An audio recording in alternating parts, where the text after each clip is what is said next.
తెలంగాణ రాష్ట్రంలో రైతులు సంతోషంగా ఉన్నారని గత పాలకులు చెప్పుకున్నారు.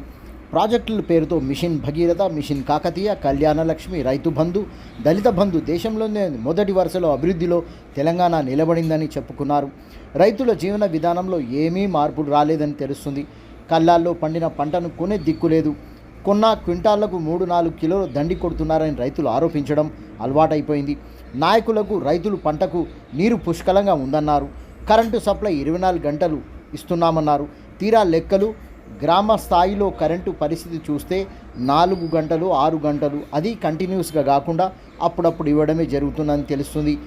ప్రతిపక్షాలు తీవ్రంగా వ్యతిరేకించి ఎలక్ట్రిక్ సబ్స్టేషన్లలో ఉండాల్సిన లాగ్ బుక్లో ఎన్ని గంటల విద్యుత్ సప్లై చేస్తున్నారు, ఎన్ని గంటలు కరెంటు బ్రేక్ అయిందో సమస్యలు సమయాన్ని రాస్తుండాలి. గ్రామాల వారీగా లాగ్ బుక్లో రాస్తున్నందుకు వాటిని ప్రజల ముందుకు తీసుకొచ్చి బట్టబయలు చేసిన అప్పటి ప్రతిపక్షం కాంగ్రెసు. అప్పటి ప్రతిపక్షం నుండి ఇప్పుడు అధికారంలోకి వచ్చింది కాంగ్రెస్ పార్టీ.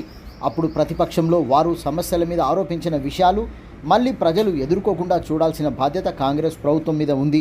వివిధ జిల్లాల్లో మిర్చి, పత్తి, వరి పండించిన రైతులకు గిట్టుబాటు ధర అందుతలేదని వార్తల ద్వారా తెలుస్తుంది. రైతులు ఇప్పటికే పడిగాపులు పడుతున్న విషయం ప్రభుత్వం వెంటనే చూసి యుద్ధ ప్రాతిపదికన పనిచేయాల్సి ఉందని వారిని ఆదుకోవాల్సిన పరిస్థితులు తెలుపుతున్నాయి.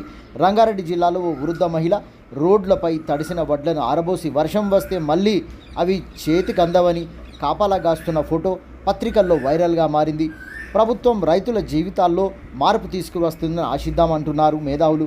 ఓవైపు రైతు బంధు వస్తుందని ఆశలో రైతులు, మరోవైపు రైతులు చేసుకున్న అప్పులు రుణమాఫీ చేస్తామని ప్రకటించిన ప్రభుత్వం.